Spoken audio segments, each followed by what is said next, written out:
And we are live. What is up, everybody? Aaron the Dog back with the UFC Breakdown show.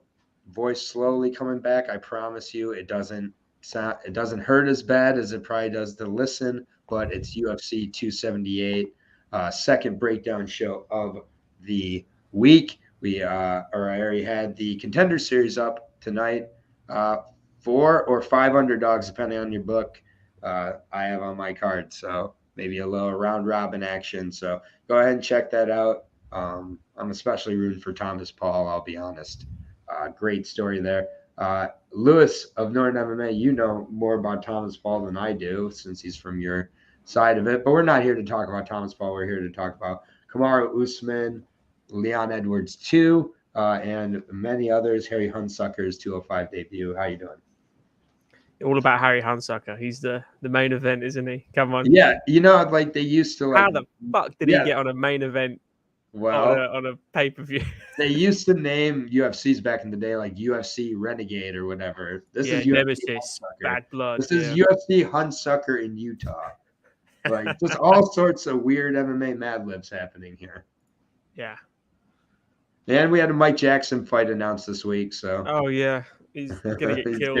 He's getting knocked out by Pete Rodriguez, but I think we're gonna do. Are we gonna do a shave head bet? Yeah, we'll see. We'll see. Mike Jackson cost my hair once. I don't know if I'm gonna let him do it again, but Pete Rodriguez has to knock him out, right? Just like Dean Barry was going to. Dean Barry had to knock him out too. Anyways, we've started out the show talking about Thomas Paul, Dean Barry, Harry Hunsucker, all the guys you tune in for. What do you think about this overall pay-per-view that has been getting hated on by, I think, like people in general for the paper argument? What do you think about the fights themselves? Yeah, I mean, the top 3 fights are where it's shining, and it's not the strongest from head to toe pay-per-view, but it's 13 fights. There are some excellent fights on the card, some real ones under the radar. I'm excited about Sean Woodson, for example. Yes. Against Luis Saldana. That's a great fight. Tyson Pedro, I'm looking forward to seeing him because I think he's riding that hype train wave back again. It's like the second train wave again. He's taken the time out and he looked really good against EK, but I would probably look really good against EK. So that's not a thing. Yeah, we'll talk about those. I'm excited from a betting perspective. It's a tricky one because their lines are very, very wide. Definitely a lot of people waiting, kind of for Kamaru Usman to lose. So I've seen a lot of Leon Edwards love this week. We'll talk about that when we get to it for sure. But let's go, Rocky. I wonder where it's come from because notably, Kamaru's just never been loved. Leon's not been the most popular, even in the UK. Yeah, but Kamaru, nobody. He's just very unlikable, isn't he? For whatever reason, even it used to be he wasn't getting finishes enough or he's boring. Now he's getting finishes. People just don't see him. Now he just walks around with an open jacket on with no t-shirt. And then Justin Lewis, good to see you and have you break down cards. We all enjoy hearing it. Oh, hey, Aaron, you're here too. Cool. Justin's great. I never want to see what he looks like. I never want to hear him. I don't want to know I have this perfect cartoon image of Justin Villegas in my head that I never want to have confirmed. Like Johnny Bravo. Yeah. Latino Johnny Bravo is exactly what I think of. So, yeah, I'm sure that's spot on. But, yeah, we're going to get into this live from Salt Lake City, Utah. I'm not sure if the UFC's been to Utah before. Utah just seems like the type of place that they would have MMA illegal. So or Russian athletes. I don't know. It's like Utah is middle of like the West Coast, like the middle of nowhere, kind of West Coast of the United States. A lot of Mormons are there. I don't know if you have Mormons over in England.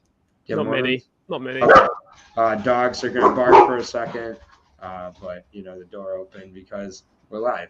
So, but they didn't bark because I said they're going to. But they'll bark as soon as I need them not to. But 13 fights, as you said on the card. Unfortunately, your boy Jake Hadley had to withdraw. So that was a little bit of a disappointment there. I was looking forward to him. But we're starting at the 125 division with Victor Altamirano taking on the man of like 1 million different names. I'm just going to call him Daniel Da Silva, but he's like Daniel Lacerda, all these other names as well. So far, he's 0-2 in the UFC. You can also call him that. But that's not very nice. But taking on former LFA flyweight champion, so you know where my allegiance is going to lie a little bit in this fight, Victor Altamirano, who got onto the Contender Series, had a great fight on there where he won a split decision, which is rare to get a contract, but both he and his opponent got contracts there. So he's always a very exciting fighter. Sometimes not always the most exciting to bet on, I'll be honest, because some of his tendencies I'll get to in a second. But Daniel Da Silva, Moho, as he's known, 11-3, 0-2 in his last 2 in the UFC. ATS team is where he fights out of. He lost to Jeff Molina.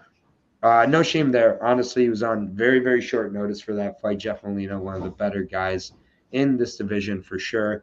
And then, he had his back in the first round, but he gassed out very, very quickly. Short notice, though, but still, something about Da Silva that's kind of interesting I've noticed is that he's got very good skills to get you down. He's not good at keeping you down. His top pressure is a little bit flimsy, and so that worries me because his gas tank is very, very suspect, and then gets quickly knee barred by the lesser of the Figueiredo brothers. So that really puts me in a particular spot where I'm not exactly going to be trusting you. Overall, the wins in his career, not over a high level of competition. Rodrigo Serafian, his best win, okay. Other than that, not much of note from that. Victor Altamirano, multiple-time LFA champion, El Magnifico, 31 years old, so he is a little bit older here. But, he's in very good shape, throws a lot of leg kicks. One thing that is a problem for me with Victor is his comfort from the bottom. And then, the newlywed finally checking back into MMA, Steve, checking in at the bottom. I didn't know he knew how to get to this channel anymore. Congratulations to Steve. I did not crash his wedding, but I thought about it. Always good to have Steve here, though. MMA Minute, follow him on all platforms. Steve, get back to the predictions on Fridays. That was fun. So, and one particular we always look forward to if you can have that kid show up again. Anyways, Victor Altamirano, focus, Aaron. Sorry. Easy day at work, so I'm a little bit. 2 straight split decisions. Carlos Candelario on the Contender Series. Carlos Hernandez in Fight Night. Pretty similar kind of results in both those fights. They were both splits. They could have won either way. They were very close fights. Victor just allows the bottom position a little too much for my liking at times. His takedown defense is a little bit suspect, but, I just don't know if Daniel Da Silva's game is going to be to grind for 3 rounds and be able to get a decision out. So it's really early on. I think Da Silva's dangerous, but I think Victor, this becomes more his fight. For me, from a betting perspective, I don't love Victor Altamirano at -200, which is what he's at right now. 2 very, very close fights on the stage so far, and he just overall fights pretty closely. He has some, as I said, some tendencies that are going to make you nervous. He had a split decision with Chris Ocon, not too long ago. And Chris Ocon, not a guy you should be split decisioning with at the level that Victor's at. So he does keep the fight a little too close for me. I do think as the fight goes on, it becomes more Victor's fight. So for me, live bet Victor is maybe the only kind of thing I think, because I think he might drop the first round. Daniel might come out pretty hot. But if he doesn't finish him, I think that as the fight goes, Victor takes it. So Victor by decision for me, but as it is right now at a -200, I think that's a little bit too rich for my blood. Yeah, I don't see, especially not super short notice, but it's still short notice for Daniel Da Silva here. Exactly. I don't see him grinding for 3 rounds. Definitely not. I don't see him. If he definitely can take Victor down, no doubt in my mind. The holding down the hip pressure is a major concern. It's like one of the things I've starred on my stat sheets is hip pressure is a no-no with him. He just kind of uses his shoulders and he gets you down, but people just hip escape too easy. They shrimp out, retain their guard and even stand back to their feet. He just can't get that underhook back. So I think Victor's wily. He gets taken down a lot, but he does get back to his feet, and he's got decent cardio. And I just don't see over 3 rounds. I think Daniel De Silva could easily win the first round. Get him down, do some pressure, get him up again, take him down again. It'll be one of those, but he will be gassed in 6-7 minutes. So I think it's Victor cleared by decision, but So I think you kind of agree with Daniel might surprise him at the gates. He might come out. He knows he's probably only got 5 minutes in him. He might just come out. Might as well live bet him. Because minus 190 right now, plus 160 on Daniel De Silva. We're in agreement here. Victor by decision. Yeah. And for me to get some value, I'm going to live bet him. Well, if not, should we go for another split decision? I mean, betting the split decision prop is not a bad idea at all. There you go. Here's another one. He leaves stuff close, doesn't he? He leaves stuff close. Yeah. I mean, he wins close, he loses close. Yeah. And in those cases, sprinkling the split decision prop, not a bad idea. I'm sure the split decision on Daniel De Silva will pay quite well as well.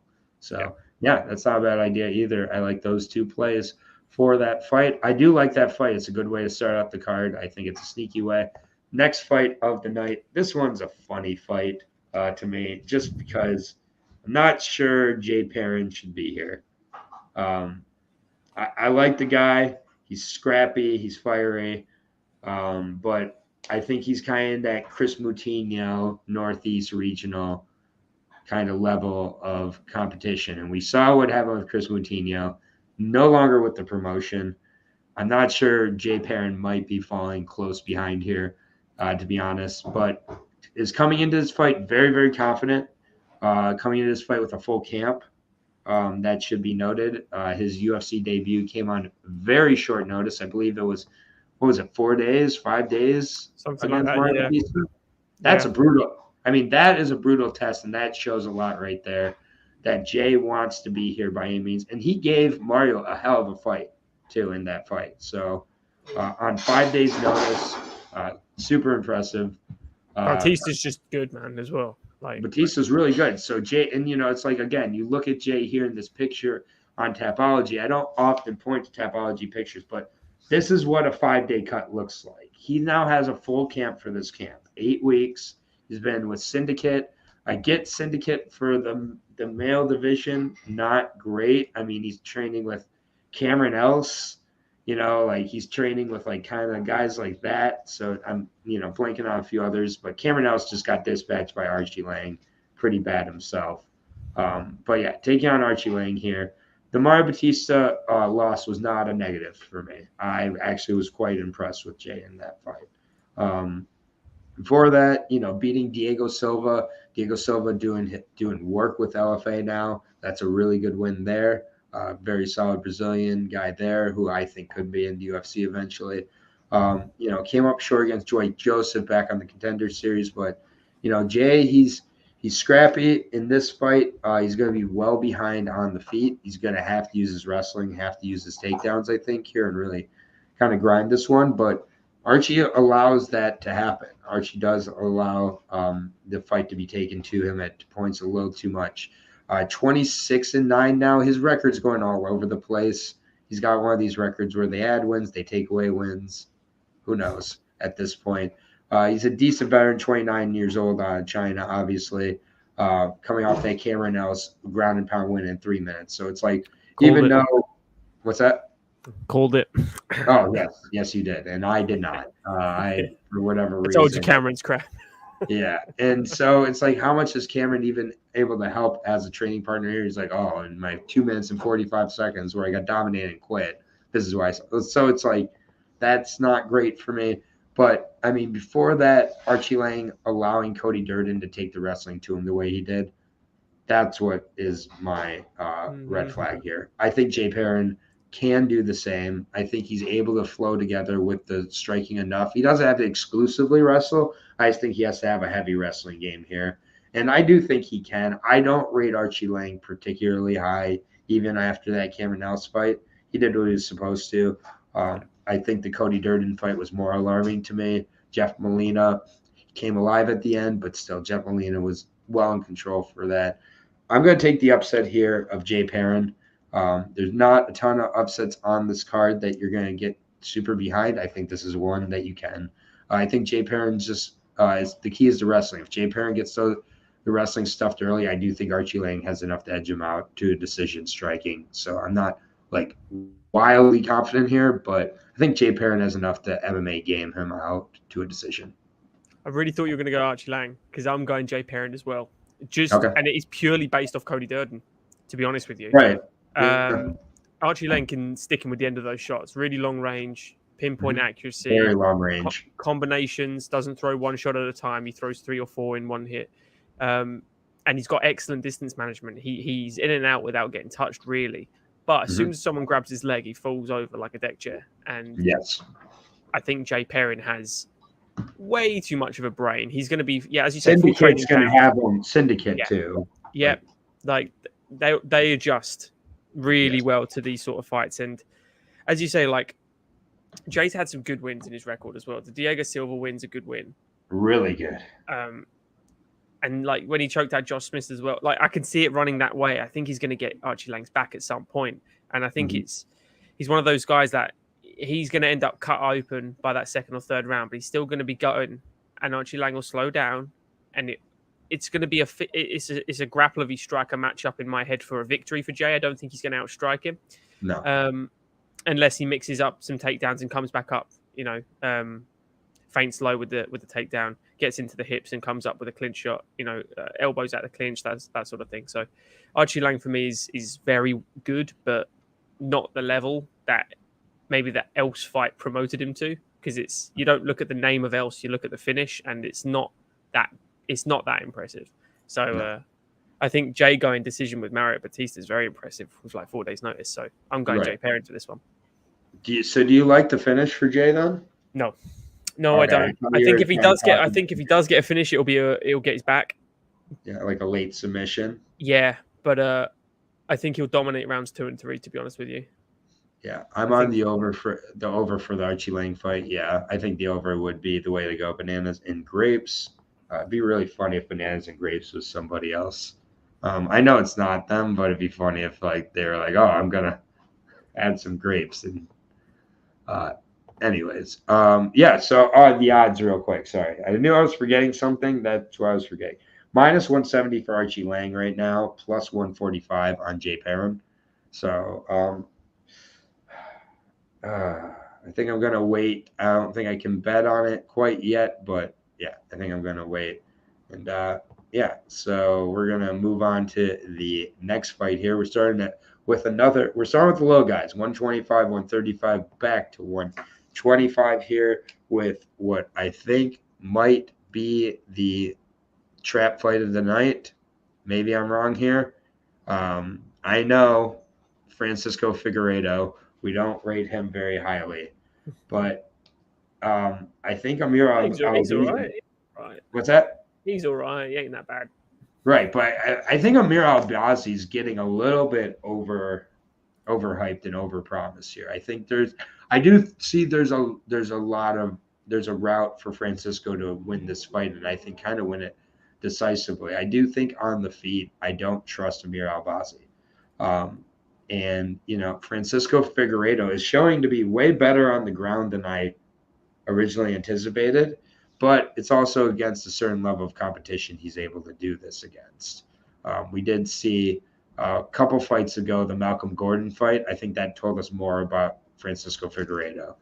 And Malcolm Gordon, not that great, really dominated the grappling exchanges in that fight and just overall shut down Francisco Figueiredo. We saw the Daniel Silva fight and then Jerome Rivera. So those are the types of guys I think Francisco Figueiredo is able to look good against. But to his credit, I mean, he's now 2-1 in the UFC, coming off a draw to get in here off Jungle Fight. So I'll give him credit. But Amir Albazi, 14-1, Swedish fighter, 5'5", a little bit smaller, 28 years old, London shoot fighters, 3 straight wins for him coming in. His last loss was to Jose Shorty Torres, though, on Brave. So, a little bit of a concern there. You really did see his... Jose Torres is good, man. Yeah, you did see the stand-up pretty exposed in that fight, though. And that's... Yeah, but Jose Torres is, what, like a 7-time kickboxing world champion? Or exactly. Muay Thai world champion. So that's... And I just think that's the key with I mean, I don't know the credentials of Francisco on the feet. I do know that he's got pretty decent boxing. It's not He's not his incredible. brother, is he? He's not his He's brother. not his brother, but I do think he can outpoint and out kind of win the stand up. If Amir is struggling to get this fight to the ground, I think this becomes a much closer fight. But if Amir gets this to the ground, we're going to see what we saw with Malcolm Gordon. Zagasu Magulov, that fight, was closer, but again, we saw Amir get more into his groove. I think this pretty much looks similar to that. Um, I may be just overthinking this. I'm just a little worried because I do think that Amir is getting a little bit overhyped early here, and I'm just not quite sure if he has that full game. But if he forces that grappling, he forces the wrestling, I think he should be able to get this done and get it done hopefully early. But Francisco on the feet makes me nervous against Amir here. So I'm going with Amir, but I'm not confident in these odds. Minus 450 is insane. Yeah, that's it's a bit silly at the odds. It's MMA math. I get it. What he did to Malcolm Gordon, then what Malcolm Gordon did to Francisco, but still, yeah, it doesn't work like that, does it? no. And Amir's been off a lot. He's had a lot of injuries coming into this. He's had trouble being active. I mean, he's shorter, smaller. There's things to worry about here at minus 450 for me. The only thing I know is about shoot fighters because I know a lot of people that train there. I trained there for a little while. And Alexis, the head coach, is high on Amir Albazi. He really rates him. He's always in the gym, always physically, ridiculous. He doesn't get out of shape. He's, the next day after the fight, he's back in there. And at the moment, shoot fighters is the place to be. So, personally, I just think Albazi's going to... What does that seem like there's a street of sucky sibling who family real good or champ winning lately rise of the shitty sibling. They have been doing well. Watch out for Dan Lozon. Yeah. But I think Albazi's going to control him in the grappling pretty easily. Everyone's pretty much controlled Figueiredo in the grappling. Unless he inverts and gets a knee bar against Albazi, which I don't see happening. I think he's going to probably just get into side control and dominate him from there. Okay. Finish or no finish for Albazi here? I reckon you'll finish him. Sub him? Okay. Yeah. Fair enough. No, I don't think sub. I think ground and pound. I think you'll pound him out. So I think a TKO number, you could get a nice little number on him here. So maybe a play I think about doing there. Fair enough. Yeah, minus 450. Money's come in on him. That's outrageous, though. Minus 450. Yeah, we see a lot of the odds on this card. They're high. Not on this next fight. This is at 170 pounds here between two of the shorter 170 pounders here in UFC. AJ Fletcher, Ghost against Ange Lusa. Both these guys, kind of just bigger, like lightweights almost. They look like they should be lightweights kind of from their frame here. 5'10 versus 5'10, 67-inch reach for AJ Fletcher. You don't see a lot of 60 reaches in the 60s in the welterweight division with, the likes of Khamzat Chimaev and others. So, but, 67-inch reach versus 74-inch reach of Anja Luz, the last ninja. For Lusa, I think that reach is going to be big. I think the reach and activity of the jab and his leg kicks, those are his keys here because AJ Fletcher is aggressive. He's forward moving. He does slow down as the fight goes on, just by nature of his style. And I do think that he's going to look to wrestle here against Lusa. Lusa, 8-3 coming into this fight, 28 years old. Very, very good fighter at Killcliff FC. Had the Munir Lazez fight on very short notice there. Took the opportunity. Munir, a fighter who at distance just kind of kept Lusa away. Not going to be the issue here with AJ Fletcher. So, I do think that fight is not irrelevant, but not super important. What fight really tells me a lot about how good Lusa is that fight with Jack Della on the Contender Series. Because that was a hell of a Contender Series fight. Super competitive. I picked Lusa in that fight, I recall. They both have shown how good they are from that fight. Jack Della's had a great run of it. Got to see with Lusa his response to the wrestling of John Howard last time out, or 2 times out. I did like his wrestling defense. I get John Howard's a million years old, but still very legit, guy to kind of show that you have those full MMA skills. Really good leg kicks, good active jab. I like Lusa a lot. And I think this is a good potential matchup for him to really show his skills off against AJ Fletcher. AJ Fletcher comes out very, very hot, does definitely cool off as the fight goes, still only 26 years old. Matthew Semelsberger got the loss there, in that fight, but did really show a good account of himself there. I don't know First how round only, wasn't it? It was like first round he dominated, and then the then it second was round he was a ghost. He was a ghost. He was his nickname. Yeah. And so, yes, you could say short notice, but, obviously the Semelsberger fight, bit more of a concern for me. And I see a lot of people high on AJ Fletcher coming into this week. I like Lusa, man. I think Lusa's a technician. I think he's going to keep this at his distance, 7-inch reach advantage here. And I think he knows how to use it. I think he's going to be leg kicking a lot of jabs, and the takedown defense has to be there. But I think, especially if he stuffed it early, it's going to be stuffed late. So I like this matchup for Lusa a lot, man. And again, not a ton of underdogs maybe on the card, but I like the underdog in Angela Lusa here quite a bit. And I will be betting it. I like Lusa by decision. Yeah, I can see it. I can see it the same way as the Matt Semelsberger fight. Like after the first round, the only difference between someone like Matt and Lusa is Matt is a scrambler. He's like a Tony Ferguson-esque kind of fighter. He's in the moment. There's not really a plan. It's just flow. Whereas if Lusa doesn't get his way in the striking and he gets taken down repeatedly, AJ Fletcher will catch that second wind, and he can definitely win 2 rounds. And what happens when you're gassed and you're struggling for these sort of things? You leave limbs exposed, and he's an excellent guy at getting a head and arm. That arm triangle is one of his favorite things. He gets into side control and he just gets you. So I personally just think AJ Fletcher, he would have learned a lot from that Matt Semelsberger fight. 100% would have learned so much. Would have upped his conditioning. You probably see him come out a little slower, a bit more pacey, pace himself a lot better. Just stay away from the big power shots of Lusa early on, and I think he could easily win 2 rounds. And I think it's going to be a wrestle fuck AJ Fletcher decision. Okay.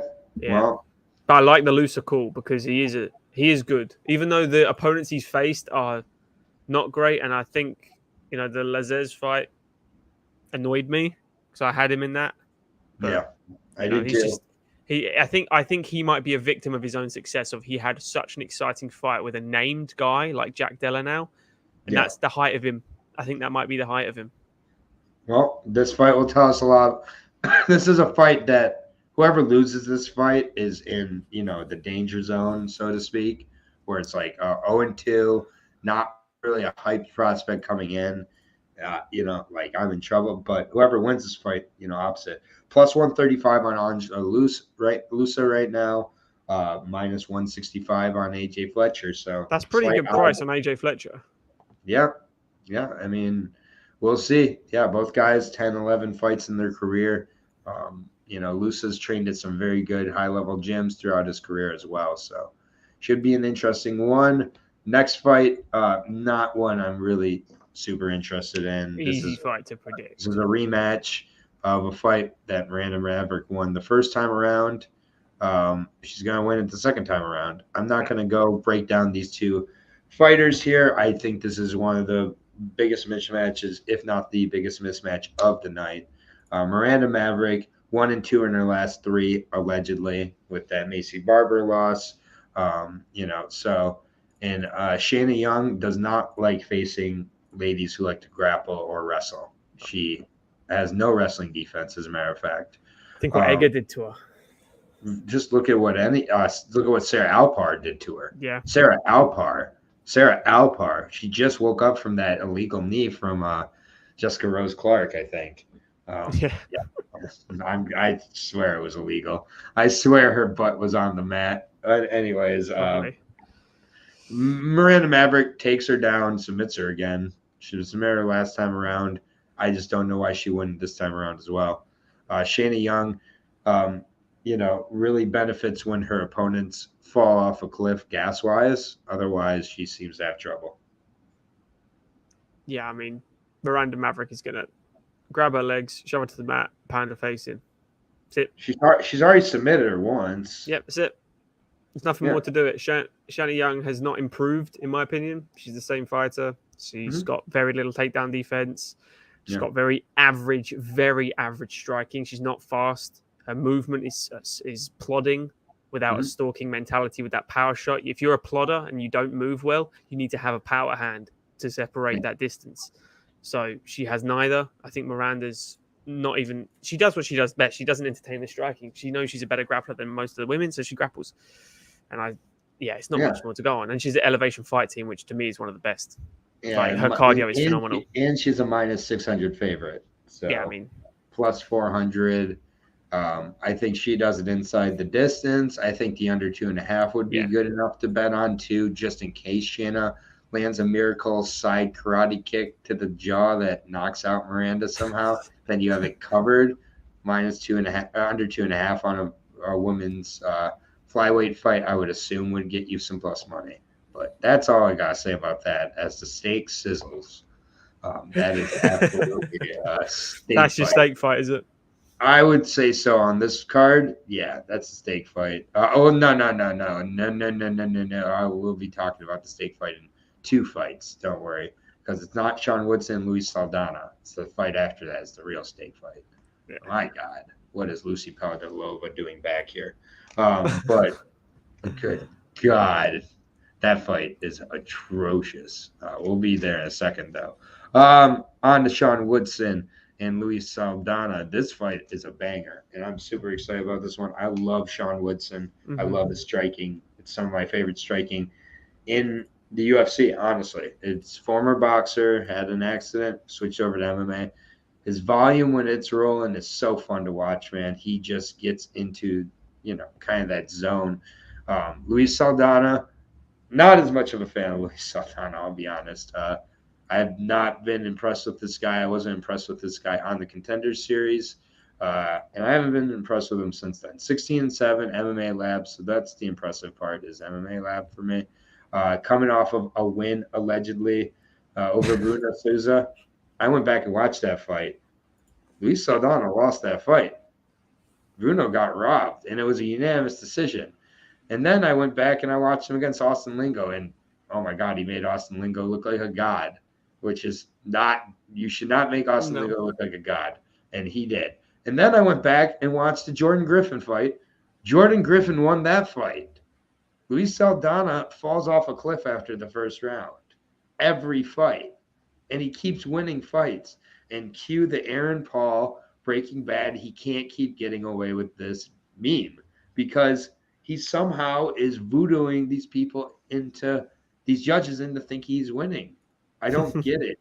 He has a round where he really shows out, and then it's gone. With this fight, he needs to rely on his wrestling against Sean Woodson. He doesn't have the wrestling and the gas to do that at all. To me, Sean Woodson's going to put on an absolute display for however long it does till he knocks him out. I think he's going to knock him out really cleanly in this fight. I think there's a highlight knockout. This doesn't go to a decision for me at all. And for me, it's Sean Woodson all day. I really like, just about everything about this guy. 9-1. His one loss was to Julian Erosa in a fight he was winning. Saldana can't pull out that kind of stuff. If Saldana makes it the distance, he can win via robbery. Sure, yeah. I mean, that's true. I mean, Saldana has won 2 robberies. 2 robberies. Go back and watch the Jordan Griffin fight. Tell me who won that fight. Go back and watch the Bruno Souza fight. Tell me who won that fight. And definitely go back and watch the Lingo fight and tell me who won that fight. To me, this is Sean Woodson all day. Luis Saldana, even if he gets takedowns early, he's not going to be able to get them late. This could be a good spot. This is probably the second spot on the night where I feel a live bet could be really good because I do think Sean could drop the first round. He's going to win the second and third round or finish the fight, in my opinion. I am a big Sean Woodson guy. The Colin Anglin fight, obviously, I mean, it is what it is. Youssef Zalal, a little bit concerning there. Split decision. Again, the takedowns defense was a little bit lacking at points. I think Luis Saldana could use some cage pressure here, lean against the cage quite a bit with Woodson to try to slow down the pace too. So there are lengths that I think Saldana can win this fight. But for me, I like Woodson, and I like him to get the finish somewhere in the second or third round by KO. He's got to get past that 6-inch reach disadvantage first. That's a major issue. 79-inch reach, Sean Woodson Luis Saldana does. Yeah. No, Woods. Yeah. Saldana has to get through the reach. Right. Like, Woodson is just so clean. Everything's precision, and I love his body kicks and his body punches. His liver left hook to the liver is devastating. I love it. My favorite punch in the world is a left hook to the liver. So I agree with you. I think Sean Woodson's a level above this. I think this is a boxing fight setup kind of thing, Bellator matchmaking. I know Saldana has got talent. I think I rate him higher than you do, but I rate Sean Woodson very high. When you've had 6 professional fights and you think Saldana won against Souza? No. Do you think he won against Jordan Griffin? It was close. I have to watch it back.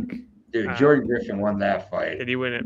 Yeah, 100%. So he should be 0-3, and against Jordan Griffin, Austin Lingo, and Bruno Souza, can you get an easier? Yeah, the Lingo fight is a tell. That's a tell. That's what I'm saying. Lingo's tough. Lingo's tough with hooks. That's all he's got. That's all he's made a career off. And when Sean Woodson literally is so dynamic. I mean, he beat McKinney when he had 4 fights or 5 fights. Karl Bochniak was a savage against Bochniak in Boston. Yeah, and that's before he's lost all in the row now. That was just, right. I think, before the Zabit fight or maybe one after. That was right after I think he fought Dawodu, wasn't it? Yeah, it was like those 3 fights. Dawodu, Woodson, I really like Sean Woodson, man. Yeah, I think he's going to KO him as well. I wouldn't be surprised if it's some more body shots as well. Just those long limbs slipping and ripping. He's just the body will be there to be hit. Minus 320. Yeah. I agree with the odds here. I think he's a. So do I. I think it's accurate here. People are going to be like, "Oh, Luis Saldana, he's 2-1 in the UFC." Like, go back and watch those fights and who it's against. Griffin won. He got robbed and it was cut. That was sad. Exactly. Yeah, it's time for Luis needs to pay for what he's done. He's robbing people of their careers, and I bet on Jordan Griffin there. It was just all around sad. Speaking of sad, it's not good when I just kind of stick on this screen here when I don't even go into either guy. But I'm sorry, I'm not going into either one of these because that steak is sizzling. This is the steak fight of the night. Yanan Wu versus Luis Pudilova. Just don't bet it. Don't do your try quick pick. Do your quick pick. Yeah, my quick pick. Yanan Wu is my pick here on a 3 loss, 3 losing streak. 3 loss losing streak. Like, fights once a year. Lost 4 out of the last 5. Yeah, Luis Pudilova's won 5 of her last 6. Here, I just think Yanan Wu wins a split decision. I have no reason for it because I just. How is it the featured prelim? Is it the featured or the second? This is the second to last. This is like right. How is it that high? It should be early prelim or not in the UFC. It shouldn't even be televised. Yeah. It should be like, we had Lucy Pudilova and Yanan Wu before we turned on the cameras. I wouldn't even complain. You're picking Pudilova by decision, I assume, right? No, of course not. God, no. There's no way I can bet on that lady after what I've watched. Here's the thing: is Pudilova's won 5 of her last 6 since being all split decisions, right? They're like they're all decisions. Also, Pudilova had an exhibition loss to an 18-year-old girl in 3 3-minute rounds in the middle of her professional career. She did an exhibition where she lost to an 18-year-old. This 18-year-old is going to be on the Contenders series, but still she lost to an 18-year-old. And it's just like someone saying, damn, Griffin got cut. Yeah, Jordan Griffin got cut like a year or so ago. Sorry about Luis Saldana robbed him. I'm going with Yanan Wu here. She's a plus 115 underdog. No, I'm not betting it. If you are, good for you. I'm sure the under 2.5 is going to be juiced to like minus 600.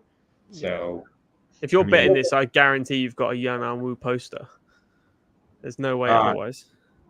He said, "How does this guy's picks usually do? Looking for a horse to hook my gambling cart to."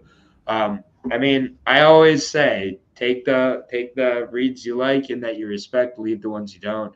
I never suggest someone just straight up copies my picks, but I do pretty well with my picks.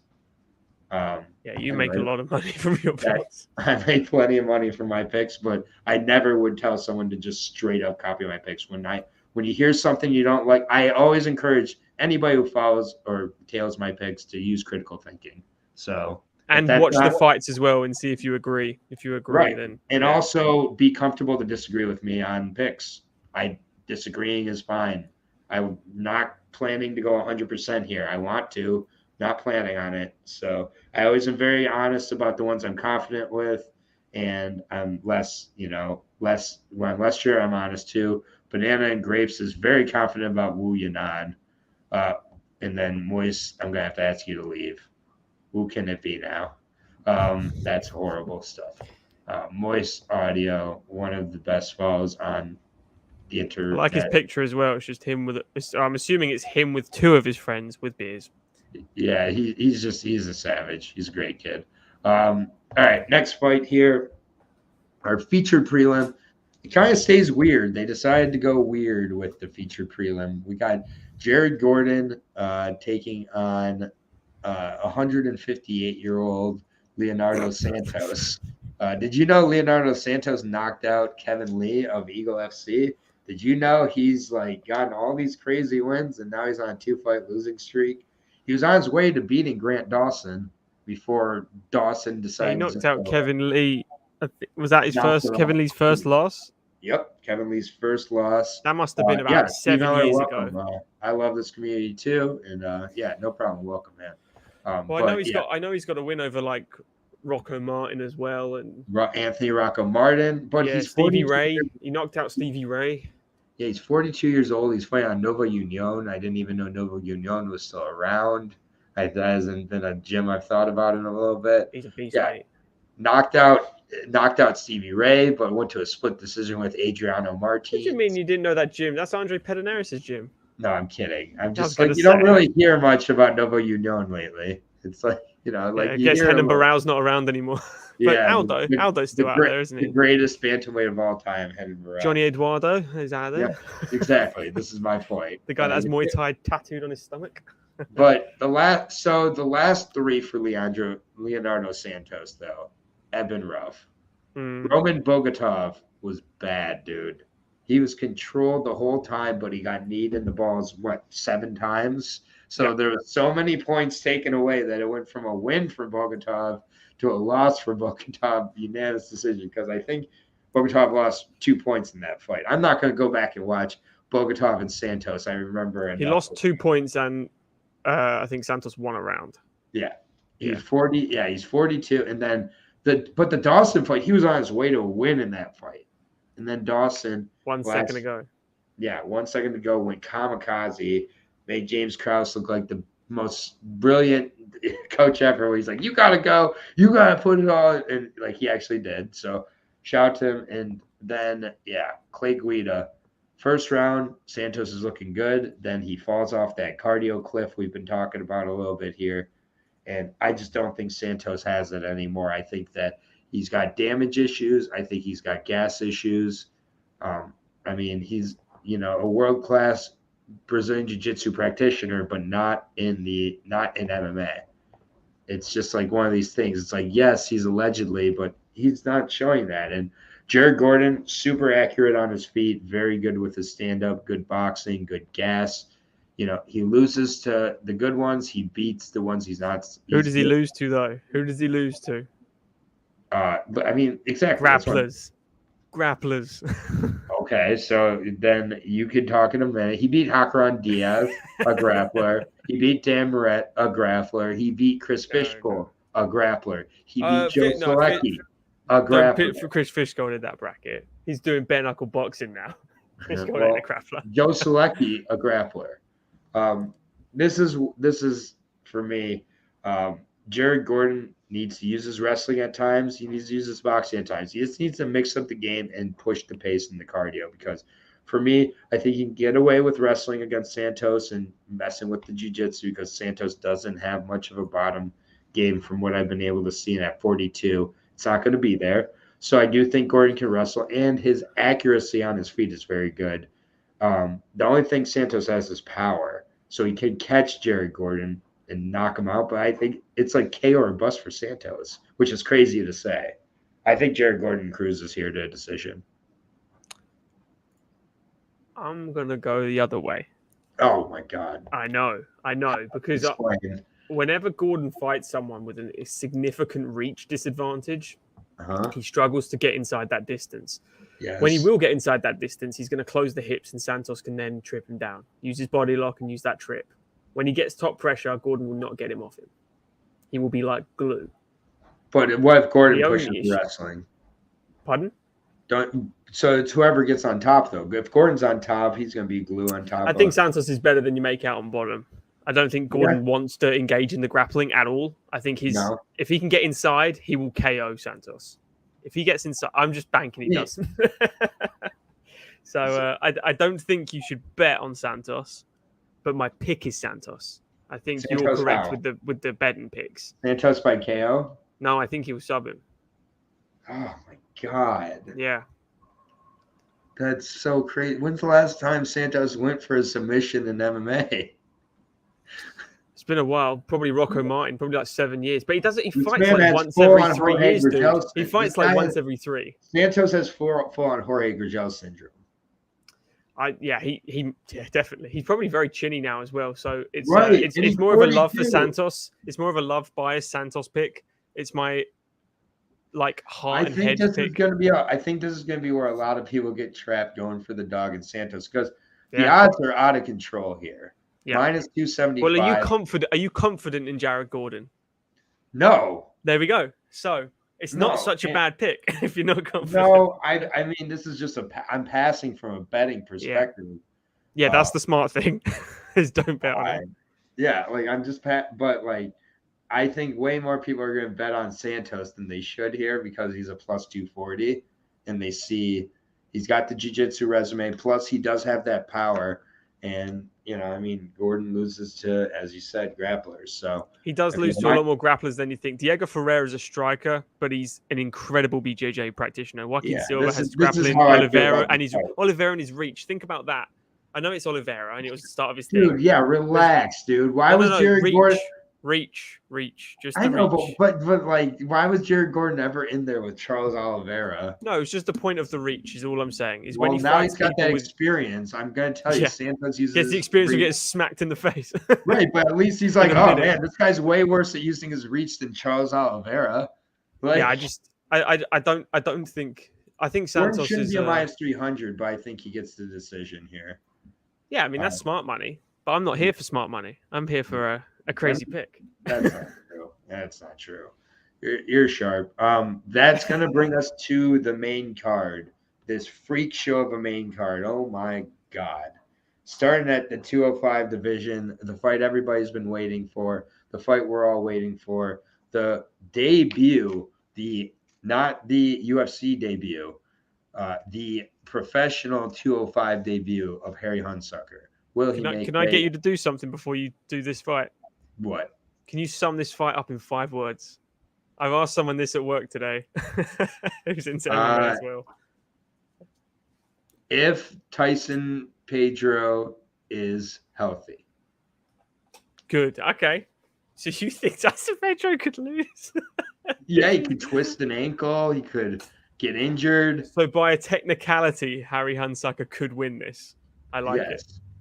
Yeah. Could you imagine? Yeah. I mean, it's got to be tough for Hunsucker. I watched an interview. He's well aware that everybody thinks he's a joke and everything like that. And it's just, I want to know how many people who are saying this are betting this. Show me the betting slip. Yeah, show me your slip, and show me when you don't withdraw it right after taking the picture. He hasn't won a fight within a UFC bracket, and he's in the UFC. Let's look at Harry Hunsucker's career. 7-5. 7-5. Here is a picture of him from the Contender Series, a specimen, probably weighing in at 220 for this fight here. This is how he got in here. He lost to Jared Vanderup, and He then got beat a washed by Jared Vanderaa. absolutely whooped by Jared Vanderaa. Harry could sleep him. Shut up, guys. Sure, he could. He slept Corey Moon. He could sleep Tyson Pedro. You're correct. He also had a 50-second knockout of big, sexy Billy Swanson. Do you know who Billy Swanson is? We all know who Billy Swanson is. Like, come on. He got knocked out in 2 minutes by Don'Tale Mays. Okay? Like, he beat Tony Parker, probably from the San Antonio Spurs, Tony Parker. Like, this is just insane. Justin Tafa took him down and got top control and then let him up to knock him down. He head kicked him. He head kicked him. Justin Tafa. The guy that is the first ever person to fail making the 265 limit, right? The first, yeah. Tyson Pedro, unless he gets injured, wins this fight. Yeah. He sparks him inside 2 minutes. Yeah, knocks him out with pride. He's going to kick his inside leg. I'll say uppercut. I'll say leg kick to uppercut. Like, I as Hunsucker's like falling, he gets knocked out. I like Hunsucker, easy money. Okay. If Harry Hunsucker wins this, man, do you know it's actually I think it's the most popular video this week on my channel because no one else is covering it. I thought I'd just make it because Hunsucker is bringing the eyes. Everybody's I think it's Pedro, but yeah. Everybody's like, what's the UFC doing? Putting Hunsucker in the main card. This is what they're doing. Yeah, I don't know. They must be really high still on Tyson. They must be. Yeah. That's all it is. That's all it is. Somebody at 205. Well, it's like I don't understand who he's going to be fighting after this. It's like they're having to get a heavyweight to cut. Yeah, it's like what's the next Shamil Abdurakhimov cuts to 205? 41-year-old hairy, yeah. Horrible. Did he just shave? If he just shaved his back, he'd probably make it. Yeah, it's like that's 15 pounds right there. If you stop doing steroids, that's another 30 pounds. Do you think he's on roid? Oh man. Oh, I'm sure. He's one of the guys, fat roided guy. He's one of the guys who's like, I'm gonna do steroids as my form of exercise. like he's like, that's like my exercise. Like, yeah. Hunsucker KO or he'll get JT kill. Hunsucker KO or like, there's just like no way Hunsucker can lose this fight for JT kill. Harry Hunsucker is just like the Tom Aspinall. What are the odds for this? I'm gonna predict. Currently a plus 550 underdog, minus 800 on Tyson Pedro. It should be minus 1,000 by fight night, I'm sure. Yeah, comfortably. Right. He'll be the biggest favorite on the card. Well, apparently not. Apparently 67% of the money so far has come in on Harry Hunsucker. Doesn't mean that. What are people seeing that I'm not? Or no, 67% of the bets. Not money, bets. Yeah, I know, but why? So it's a bunch of like away? $1. It's a bunch of like I'll bet $10. Like in case he wins, I can win $50. But this is how Vegas wins. Yeah, 67% of the people throwing money on Hunsucker.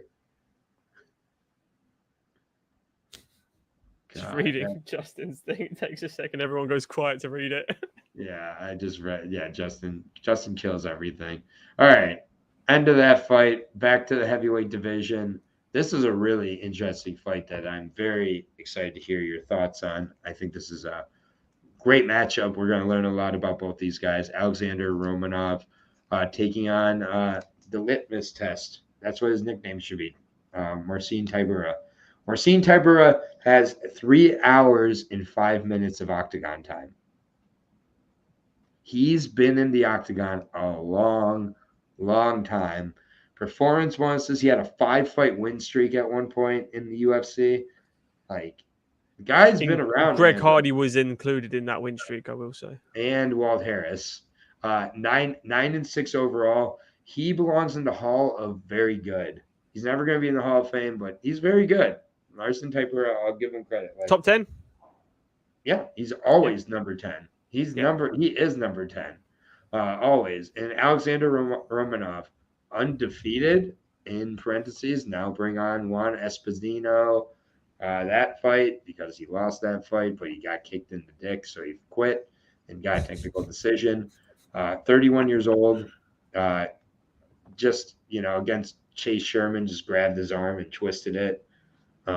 Like, it's just like he against his De Lima fight was the funniest, where he just put his forearm over his throat and pushed down. Like, he just, when he has such an advantage, he just uses that and wins the fight and can bully in that way. But Tybura's good, man. Tybura, you're not going to be able to do that with. Tybura has a gas tank as well, even at 36 years old still.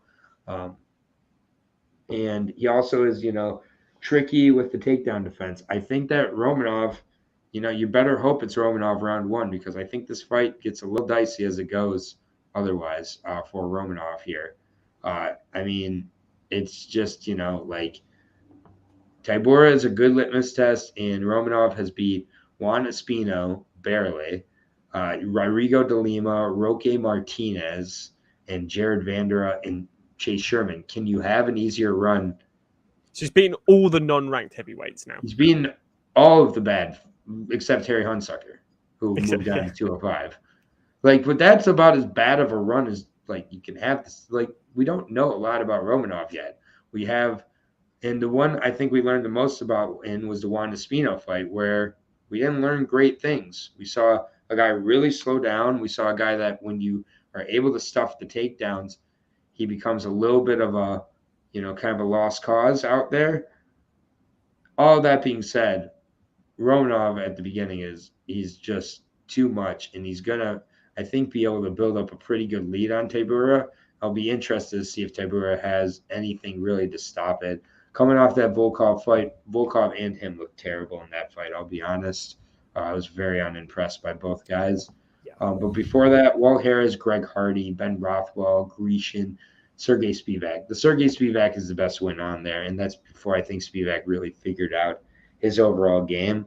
Mm-hmm. I think Romanov has enough confidence, and he's going to have enough of a physical advantage to be able to implement this game and win 2 or 3 rounds at least. But I think it could be a close decision if he doesn't get him out of there early. But Tybura has been shown to be able to get cracked and be put away early in fights as well. It would not surprise me if Romanov has a first-round finish here. But I don't have the balls here, but I think Romanov gets exposed soon. I just don't think Tybura is the one. What JT Kell said, basically. Yeah. There's a couple things that I saw. I watched a lot of Romanov because I did a really in-depth one when he was meant to fight Tanner Boser, because I thought Tanner Boser could expose him. Exposer him. But I thought Alexander Romanov, he came in, remember, 235 last time. Mm-hmm. He lost a shitload of weight, and he looked great physically. He didn't look like King Kong anymore. He just looked like he knew how to throw his weight around. The Juan Espino fight worries me, because Juan Espino is a very good judoka. And every time Romanov wanted to get that clinch where he always gets those takedowns or he suplexes someone, Juan Espino lowered his hips and he either hit a Tai Toshi or an Ashigurami and tossed him on his fucking back. And it was beautiful to watch. Marcin Tybura is a very good judoka. He has very good defensive takedowns. He has excellent hips. So if Romanov does go in too explosive and he gets reversed, Marcin could hold him down, especially if he comes in at a similar weight. And that's one exposure. I think they fight they're very mirror matched, but they use their skills in different ways. I know we haven't seen a lot of what Romanov can really do in the sense of against a high level opponent. But the one thing you can't say is he's not good, because he's finished everyone except Juan Espino. Everyone. He's done what you should do against Roque Martez and De Lima and Vandera and Sherman. You should finish them very quickly, and he has. He doesn't just sit and just hold you there. He will transition. He has excellent sambo. Marcin Tybura needs to not worry about the takedowns, I think, in this. I think he needs to push his own game onto Alexander and make him on the defensive. We've never seen him on the back foot until that Juan Espino fight. And like, Juan Espino is not great. He's very one-dimensional, but he had a dimension that gave Romanov a real big problem. And I think Tybura could give him that problem as well. But from what I've seen, is Tybura is just getting very flat now, very unmotivated, it seems. And again, he's chinny. I don't think Romanov's going to light him up on the feet or anything. The game plan is going to be the same. He's going to run at him. He's going to grab him. He's going to suplex him to the floor. He's going to hold him in side control, and he's going to smash his brains out. Yeah. I still think that's the plan. I still think he'll do it. And I do think there will be a fight down the line where Romanov is seriously exposed. Like where he gets... Remember when Nate Moore caught punched Damian Maia, gave Maia his first ever loss. It's just one of those. He's just going to get hit once. I'll tell you, it wouldn't be surprising if it was this fight for me. It really wouldn't. Tybura is underrated in my head. Tybura is an exposer. He is. He's got skills. He has, but he's got the skill set here. But when Shamil Abdurakhimov can do this to you, I think Alexander Romanov's far better than him. I agree. I just think these odds are way out of line. Minus 460. I don't think that. Right. Romanov. And that's on Romanov, I assume. Yes. Yeah, exactly. That's mad. I would throw a cheeky bet on Tybura for that. That's what I'm saying. Tybura at plus 370. Like, he has the ability to finish here and decision. He's faced guys like Romanov. I mean, but coming in better shape, Romanov. That's what I like about him. He's taking it seriously now. But still, it's ever so slightly, and it's like, it's like just like we're chalky up with Romanov and Espino, where like that was a Romanov not showing up at his best. Maybe what we saw at Tybura against Volkov last time out was not his best, and it still made it to a decision with Volkov. So, I mean, Volkov looked terrible too, though. Volkov's done. I'll say now, Volkov's done. Yeah, so Tybura looking bad. Yeah, exactly. So, we'll see. I think that having a minus 450 Romanov ticket, you're going to be sweating after that first round. So that's just what I'm thinking about. So I'm being more cautious on this card. I do think it calls for that. But next fight, this is a fight that I think everybody seems to have their opinion on one way or the other. And they seem to be convinced, both sides, which is sign of a good matchup, sign of a high-quality matchup. Jose Aldo Jr. taking on Merab Dvalishvili here. Real quick, best wrestler that Jose Aldo's taken on his career? Mendes. Right. And does Mendes use his wrestling? He did in that fight. He tried. Right. Everyone has tried against Aldo. Everyone has Exactly. Uriah Faber. Mm-hmm. Yeah, exactly. So that range. So and now they are not compared to Merab though. No, but Merab is another level. Merab is going to get Jose Aldo down multiple times in this fight. And he is. Nope. That's fine. All right. I want to hear this. Go for it. I did not say he's going to win. No. I know. I don't even think Merab's going to get him down multiple times in this fight. That might mean a trip takedown, letting him up to trip him down early in the first round. I think we're going to see a lot of takedown attempts on Merab early. I think we're going to see maybe single-digit significant strikes landed by Jose Aldo the first round. I wish this was 5 rounds for Jose. This being 3 rounds makes this such a more difficult task. And honestly, props to Jose because I think he could have maneuvered this into a 5-round fight, maybe in Brazil towards the end of the year or somewhere, and this being 3 rounds, I think Merab's going to, have some success early. I just don't know if he's going to be able to, have that success sustained. And once this gets on the feet for a prolonged amount of time, I think that Jose gets into the groove and gets, so honestly, I think Merab gets him down within the first minute. I'll say that. I know that sounds like a crazy prediction. I think Merab's going to get a takedown the first minute. I think Aldo's up by the second minute.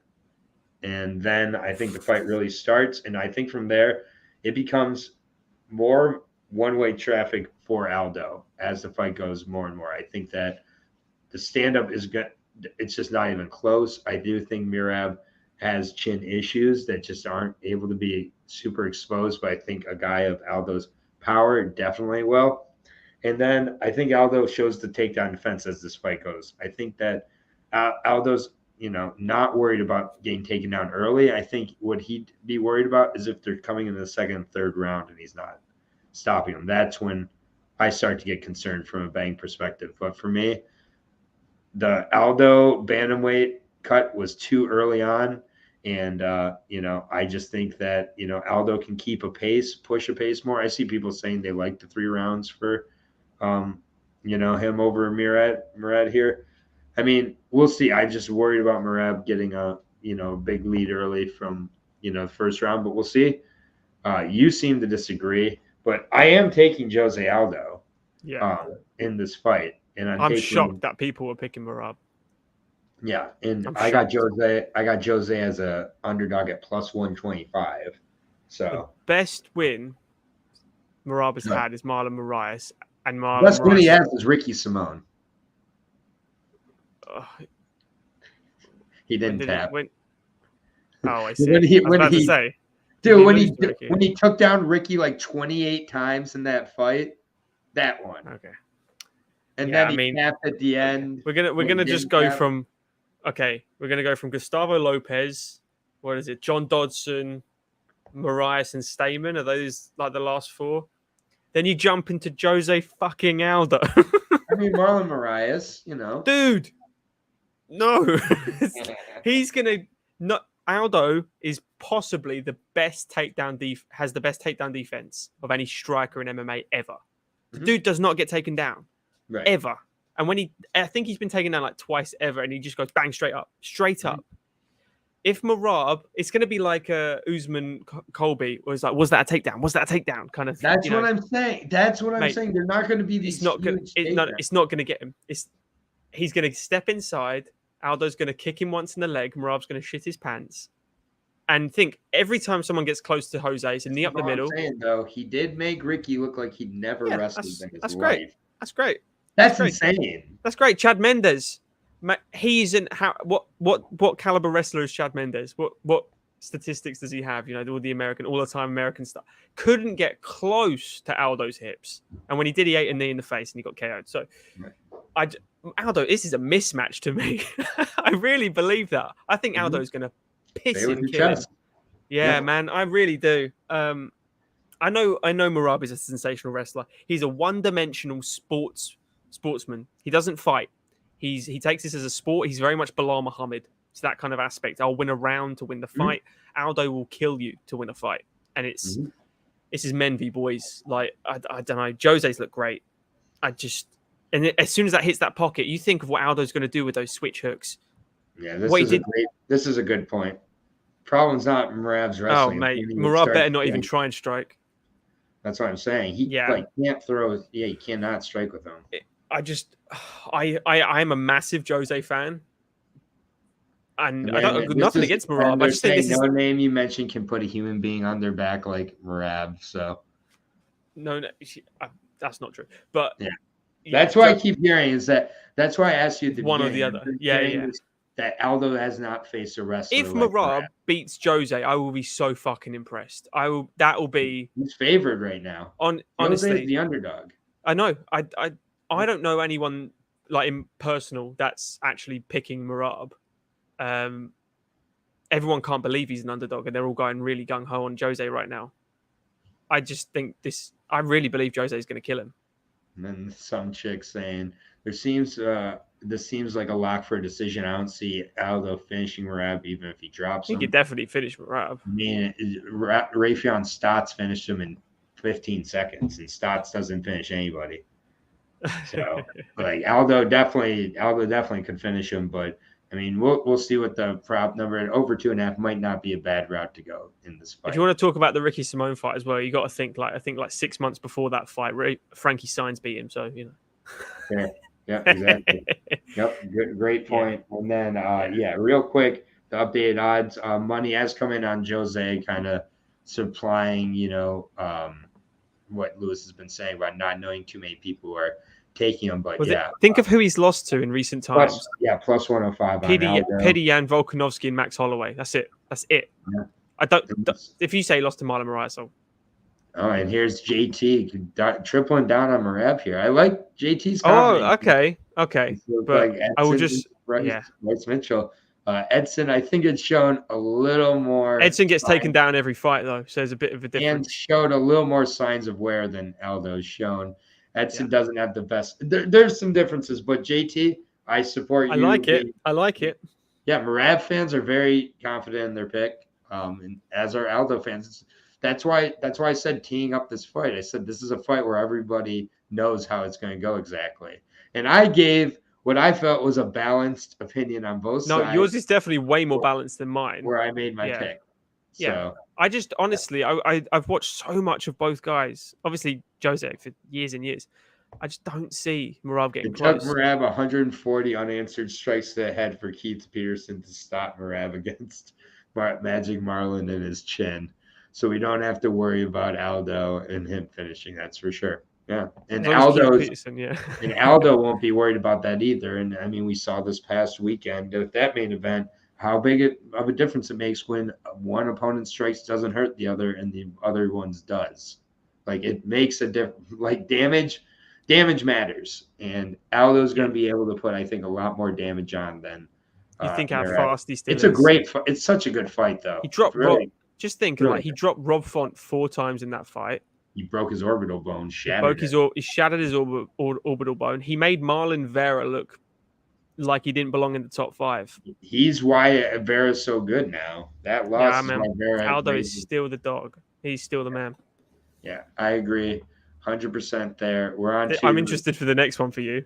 Jesus, this is the co-main event of the night. Hilarious. I'm glad it's a co-main event. It's a freak show, but whatever. I'm here for it. Moist Audio says the carousel. This is a carousel fight for sure. Luke Rockhold, the Samurai, makes his return to MMA, taking on Paulo Costa here. Either 1 or 2 miss weight. I wish I could bet on that. Paulo Costa will miss weight.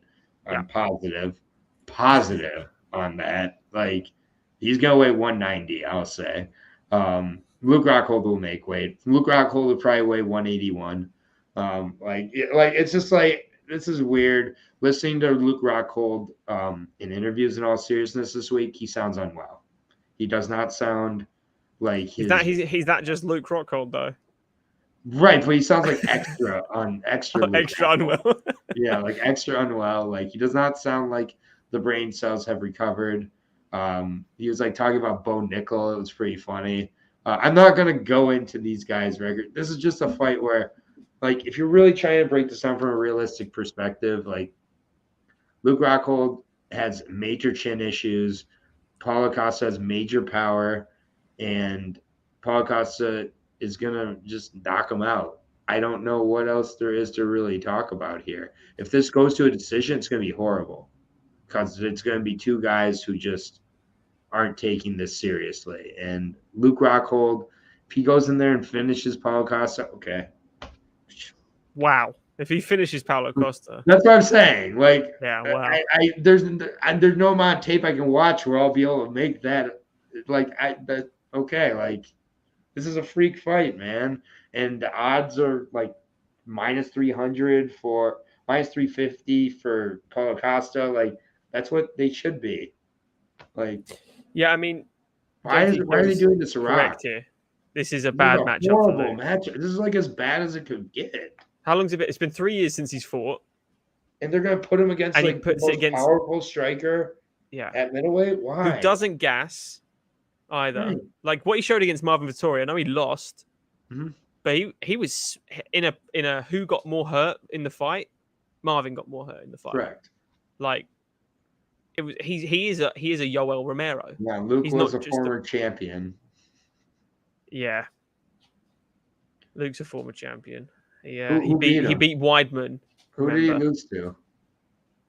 Well, my man. Oh yeah, Left took over the top. Best takedown in the game. Left hook Larry. The UK champs. Now that Aspinall's knee's blown out. Sorry, too soon. Bisping, man, best night of my life. Okay, Jack Cartwright will be number 2. No, hopefully Leon will be on Saturday. Oh yeah, Leon, right? Yeah, Leon Aspinall, Mohamed Makhayev. There's so many. The UK takeover. Arnold Allen, get further away. The British invasion is thriving. And does Leon kick the door down on it? We'll talk about that in a second.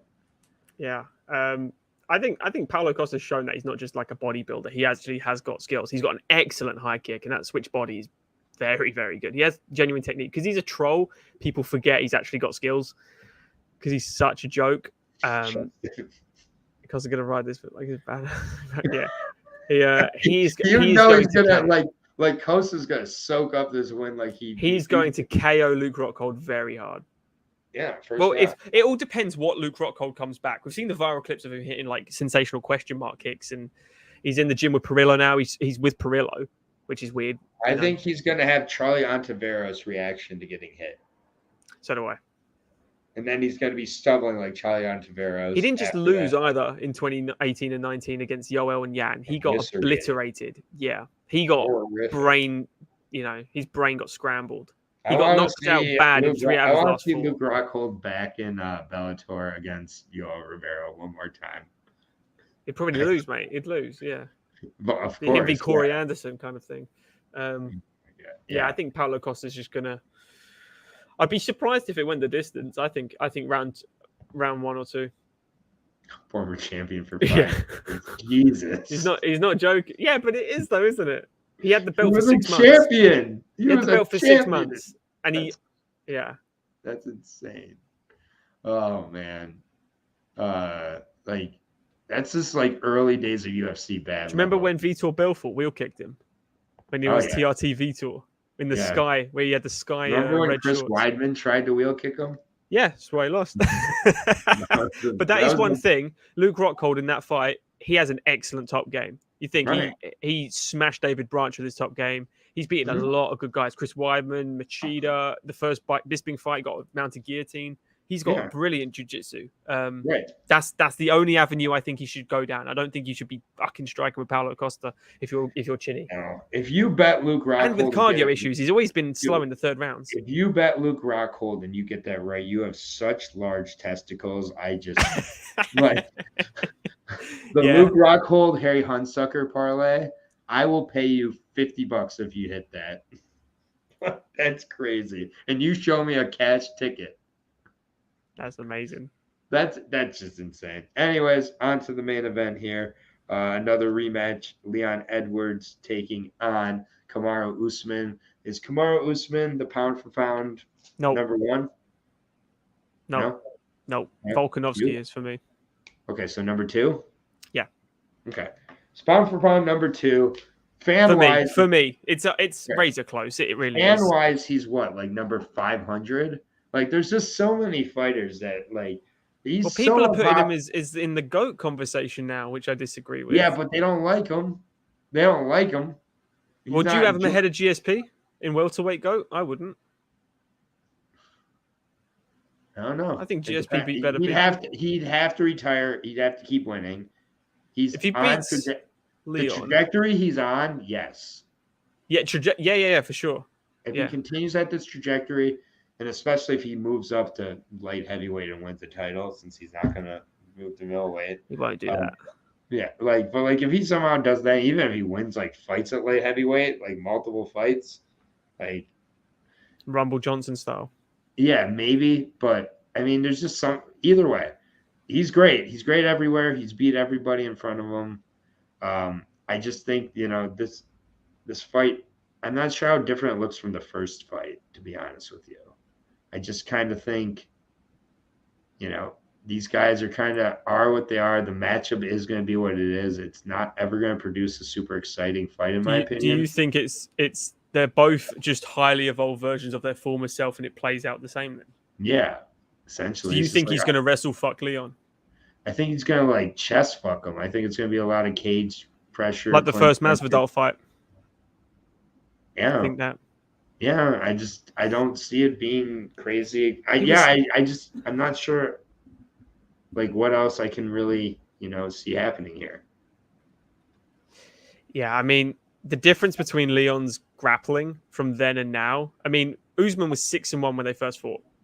Let's put that in perspective. He's now had 14 more wins, beating a lot of good guys. Leon has also not lost since then. If I told you that Leon doesn't get knocked out and has good cardio in this fight, would you still pick him to lose? I would, because Leon's clinch and wrestling is so much better. So here's the thing with Leon. He has a speed advantage, for sure, but so did Jorge Masvidal. He has a movement advantage. He's a better striker technically, but so is Masvidal. So you can give those sort of technicalities. What Usman does is adjust. You think of what the fight I always want to put into people's heads is they go, the Covington thing, or they think the Masvidal thing, but it's the Burns fight. That's the win. When he beat Gilbert Burns via jab, that is sensational.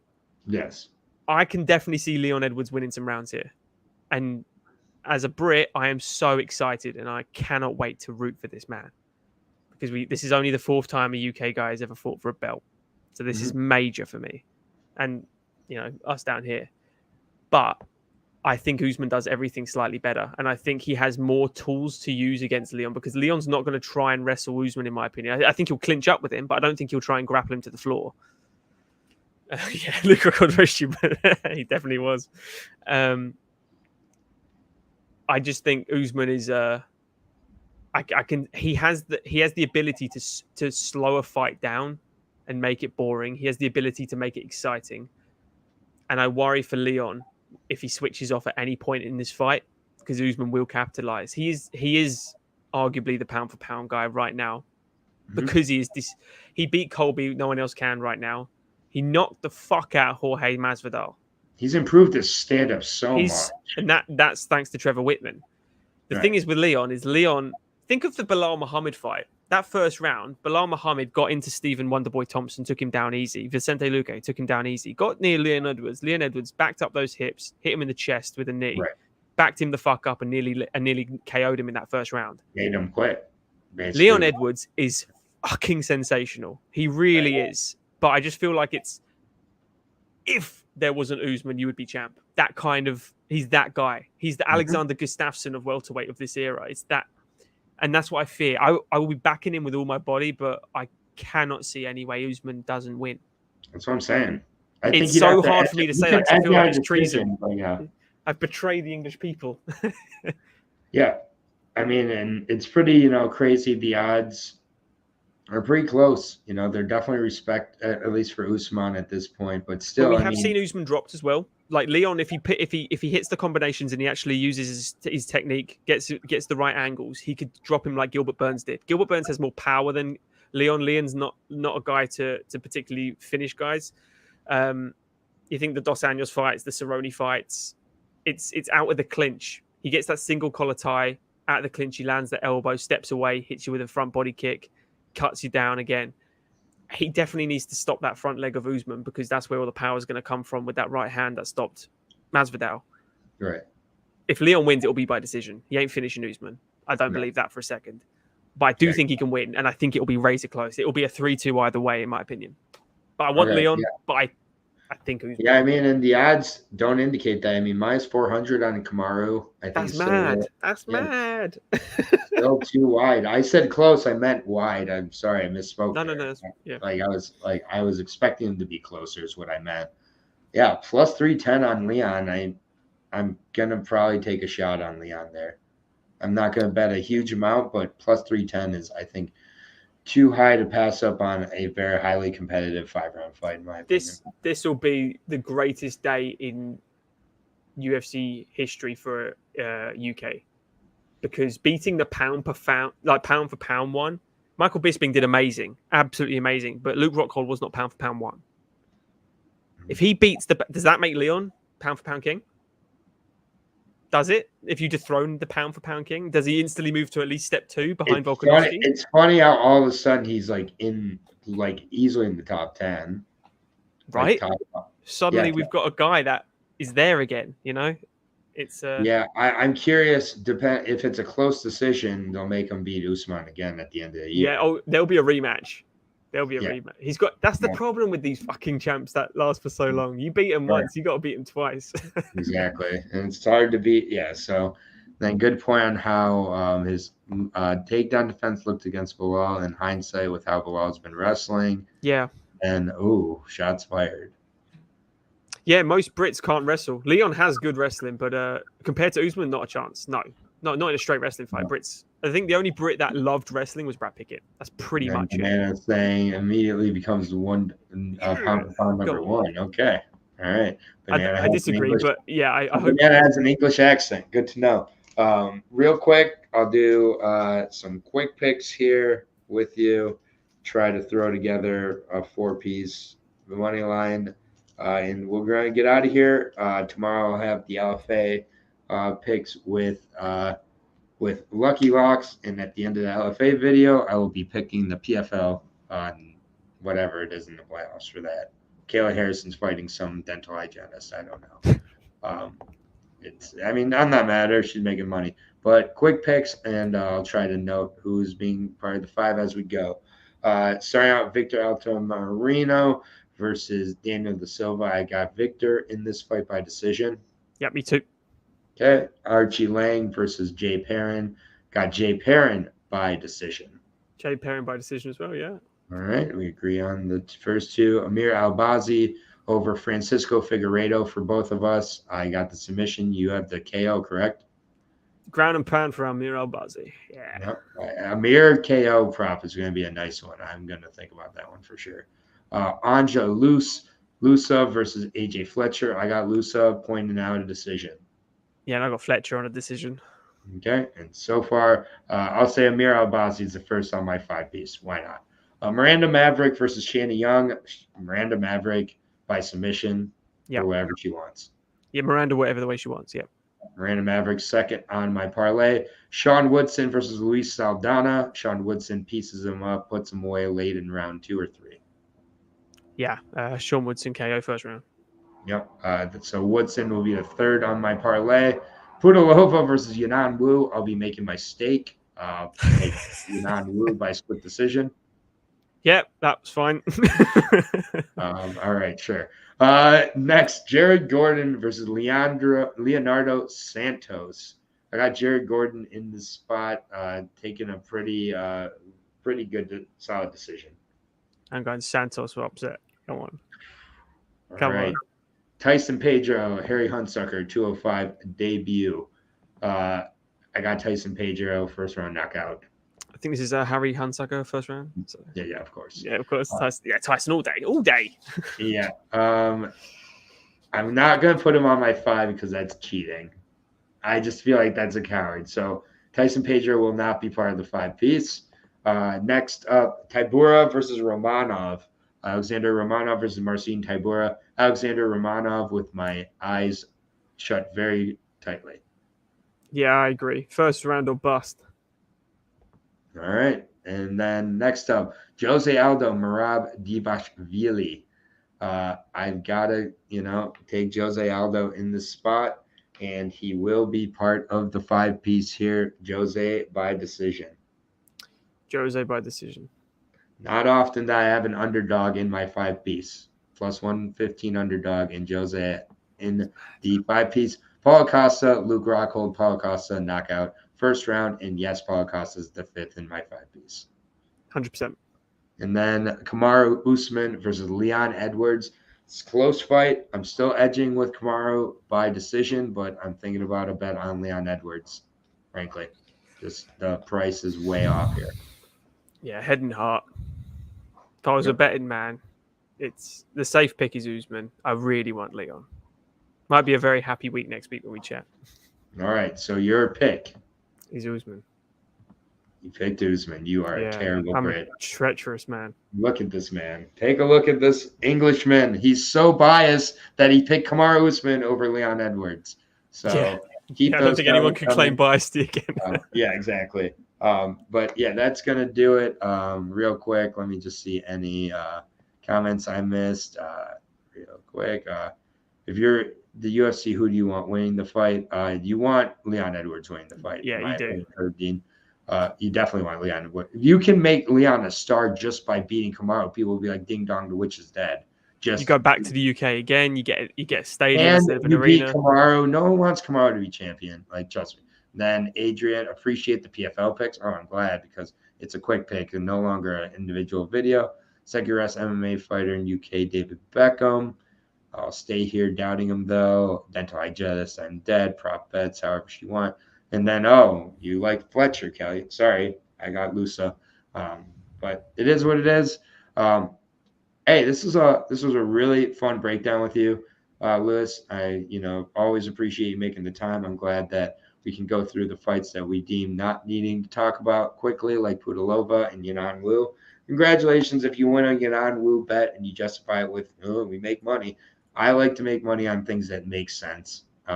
Thank you guys. You guys are the best, most enjoyable to watch UFC Breakdown. Justin, glad you think so. Thank you all. double digits viewers today. It was awesome. Good chat as always. Kelly, Banana and Grapes, Justin, Harry, Herb Dean, CEO, all the above. Anybody who I've forgotten. Visceral, didn't see you in here, but I'm sure you'll pop up later. Wesley Snipes, all of the above. Appreciate you all. Mostly Lewis, appreciate you.